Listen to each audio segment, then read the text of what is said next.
రాష్ట్రపతి కోటాలో మెగాస్టార్ చిరంజీవిని రాజ్యసభకు నామినేట్ చేస్తారన్న ప్రచారానికి ఫుల్ స్టాప్ పడింది. ఇవి రాజకీయాలకు అతీతమైన పదవులు. వివిధ రంగాల్లో నిష్ణాతులైన వారికి అవకాశం కల్పిస్తారు. చిరంజీవి రాజకీయాల నుంచి విరమించుకున్నారు, కానీ ఆయన సినీ రంగంలో ఎంతో పేరు తెచ్చుకున్నారు.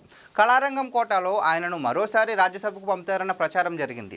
చిరంజీవి ఆసక్తి చూపించలేదో, లేకపోతే అసలు అలాంటి ప్రతిపాదన కేవలం మీడియాలో మాత్రమే ప్రచారం జరిగిందో ఏమో, కానీ చిరంజీవి పేరు లేకుండా నలుగురిని నామినేట్ చేశారు. ప్రముఖ పబ్లిక్ ప్రాసిక్యూటర్, ముంబై ఉగ్రదాడుల కేసు వంటి ఉన్నత స్థాయి క్రిమినల్ కేసులను వాదించిన ఉజ్వల్ దేవరాయ్ నికమ్, కేరళకు చెందిన సీనియర్ సామాజిక కార్యకర్త, విద్యావేత్త సుధానందన్ మాస్టర్, మాజీ విదేశాంగ కార్యదర్శి హర్షవర్ధన్ సింగ్లా, చరిత్రకారురాలు విద్యావేత్త మీనాక్షి జైన్ను నామినేట్ చేశారు. రాజ్యాంగంలోని article 80 subsection 1(a), article 80 subsection 3 కింద రాష్ట్రపతి అధికారులను ఉపయోగించి ఖాళీ అయిన 4 రాజ్యసభ స్థానాలను భర్తీ చేశారు.